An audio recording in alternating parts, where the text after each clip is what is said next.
Magandang araw mga kasari-sari. Ito na naman ang inyong palawenyang tindera, si Ate Tintin. At syempre may hatid na naman akong chismis sa inyo. Gusto mo ba ang ganitong topic? Ang ukol sa pagpapalago ng ating munting tindahan? Paano nga ba napalago ni Ate Tintin ang sari-sari store kong ito? Aba, huwag ka nang mahiya. Mga kasari, pindutin mo ang subscribe button na yan. Please lang, para magchismisan tayo ukol syempre sa ating negosyo. At pakilike na rin ang video ko mga kasari. At syempre, kung hindi kayo busy, baka naman pwede pakishare na rin. At eto na, umpisahan na natin ang real talk nating chismisan. May sikreto nga bang malupit si Ate Tintin kaya napalago ko kaagad ang aking munting tindahan? Abay sisi, wala. Kagaya mo rin ako. Trial and error din si Ate Tintin mga kasari. Pero syempre, para hindi mo nagayahin si Ate Tintin sa pagta-trial and error, maiwasan na ang pagkakamali. Eto, isi-share ko na sa inyo mga kasari. Sa mga bago pa lang sa aking channel, bigyan ko lang kayo ng kaunting background sa aking pag-uumpisa ng aking tindahan. Si Ate Tintin, taong August 2020 po ako nagsimula ng aking journey sa pagtitindahan. Kasagsagan ng pandemic ng COVID. So, mahirap maglalalabas kasi bawal kung hindi ka bibili lang din ng mga essential, mga kasari. Next, may puhunan ba akong malaki? Wala. Maliit lang ang aking puhunan, mga kasari. 20,000 ang starting ni Ate Tintin na puhunan sa aking maliit na tindahan mga kasari. O baka may magsabi, Ate Tin, malaki na yan. Malaki kung ikaw ay malapit sa Manila kasi halos lahat ng mga factory ay nandyan. Pero kami dito sa Palawan, dulo kami, so medyo malayo mga kasari. At may kamahalan ang mga paninda. Kasi nga syempre ibinabarko pa. Pagka ibinarko yan, ilang kumpanya pa ang pagdadaanan yan bago pa sa grocery store. Tapos grocery store, syempre tutubo ulit bago pa kami. Tapos syempre, ibibenta mo kay customer. So medyo mahal mga kasari. Pero mga kasari, despite na maliit yung aking naging puhunan, ay lumaban talaga si Ate Tintin. So pakita ko sa inyo ang itsura ng aking tindahan. Ayan siya sa taas. Tingnan ninyo. So bilog pa yung mukha ni Ate Tintin dyan. Medyo bata-bata pa tayo ng konti. Kasi nga mga kasari ay panahon ng pandemic yan, diba? So bawal lumabas. Ang pwede mo lang gawin sa yung bahay ay kumain, matulog, pahinga. So yun lang yung nagagawa ng isang tao nung panahon ng pandemic mga kasari. And then sa pera naman mga kasari, hindi po malaki yung aking pera. Gaya ng nasabi ko sa nakaraan ko pang vlog, ay maliit lang yung aking naging puhunan. Kasi syempre may paniniwala ako na kung may pera ka, dapat hatiin mo yung pera mo. Huwag mong ibubuhos lahat sa isang negosyo. Kasi iniisip ko, paano kung magkamali ako? Paano kung hindi ko mahawakan ng magandang aking negosyo? So wala na akong ipangpupuhunan pa. Kaya kailangan hatiin mo yung pera mo, yung kalahati, yun yung ipang-umpisa mo ng puhunan, yung kalahati ay standby lang siya dyan mga kasari, pang backup lang siya. At syempre, nagtagumpay nga naman si Ate Tintin.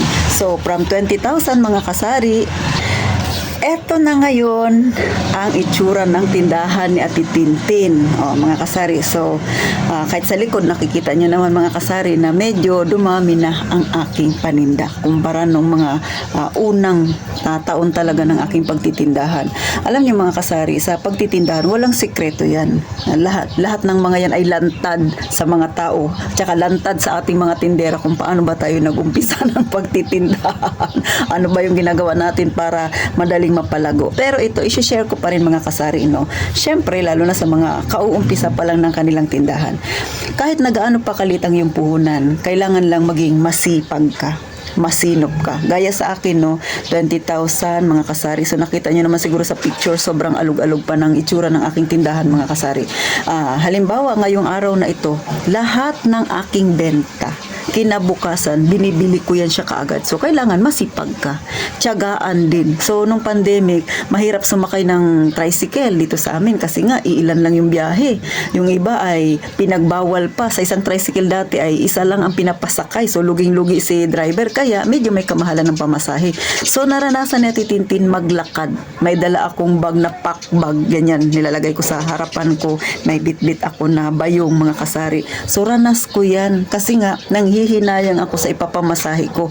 Medyo malapit lang naman kami sa grocery store. Siguro nasa 20 minutes lang yung lakad. O lang, di ba? Yung 20 minutes. So, parang exercise na rin yun ni Ate Tintin. Buhat-buhat ko yung mga pinamili ko, mga kasari. Ang bigat-bigat. So, ganun po yung naging buhay, naging journey ko sa pagtitindahan, mga kasari. Lahat yan ay napagdaanan.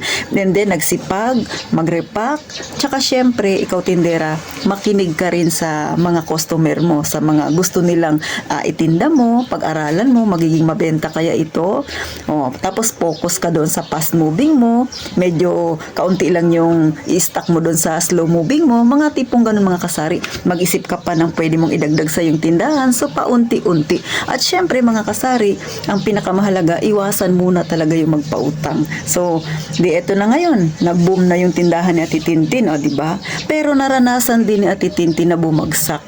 Nag 50-50 yung tindahan ko, as in talaga. Kung ano yun, nakikita ninyo na nag-umpisa ako, mga kasari, na sobrang alug-alug pa ng aking tindahan. Iilan pa lang yung aking paninda, mga kasari. So, napakapangit pang tingnan.